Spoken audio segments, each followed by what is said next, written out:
পালিয়ে যাই, চলো আমরা এখান থেকে পালিয়ে যাই, চলো পালিয়ে যাই।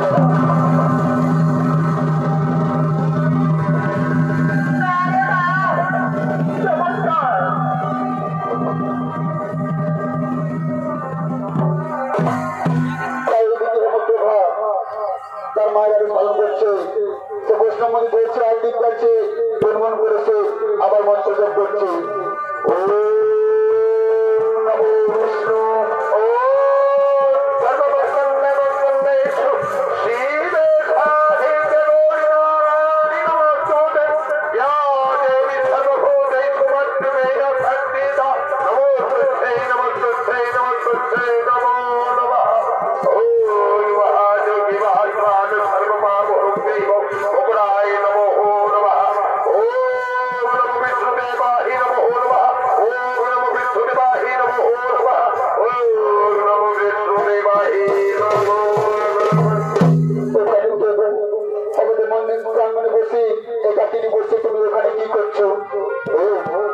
আমায় বলছো?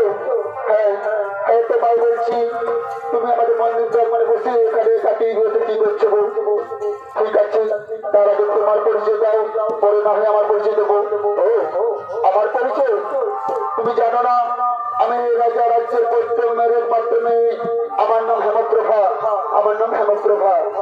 আর আমি হচ্ছি ওই গরিব সুবর্ণের ছোট পুত্র, আমার নাম সনৎ কুমার, আমার নাম সনৎ কুমার। তবে সনৎ কুমার, তুমি এখানে বসে কি করছো? একাকে নিয়ে এখানে কন্যা রাজকুমারী, তুমি কি জানো না? তোমার বাবা করেছে নরমের যজ্ঞের আয়োজন, ওই যজ্ঞ আমি পূর্ণ হতে দিতে এসেছি। না না তোমার না, তা হয় না। এই কুলকুলের কথা তুমি আমার কানে শোনাও না। সত্যি বলছি, সত্যি বলছি কন্যা, আমি কন্যা সত্যিটা মিথ্যা বলতে পারি না, কারণ আমার সরাসরি হরিনাম লেখা আছে, আমি সরাসরি বড় হরিভক্ত। শোনো শোনো কুমার, তোমায় আমি মনে জানি ভালোবেসে ফেলেছি। এসো না তোমার, এসো আমরা কাছে, এসো আমরা দুজন দুজনে ওটা প্রেম আলাপ করি। না না কুমারী, না তা হয় না। কারণ জানো, দুদিন পরে তোমায় কাঁদতে হবে, তোমার উপর যে ইচ্ছা আমি বলি হয়ে যাবো, তখন তোমায় কাঁদতে হবে। না কুমার, না তা হয় না, আমি তা হতে দেবো না। কারণ জানো, আমি এই রাজ্যের রাজবেন না, আমার কোথার দাম আছে। তা বলছিলাম, এসো না, এসো না কুমার, কাছে এসো আমরা দুজন দুজনে ওখানে গিয়ে একটু প্রেম আলাপ করি।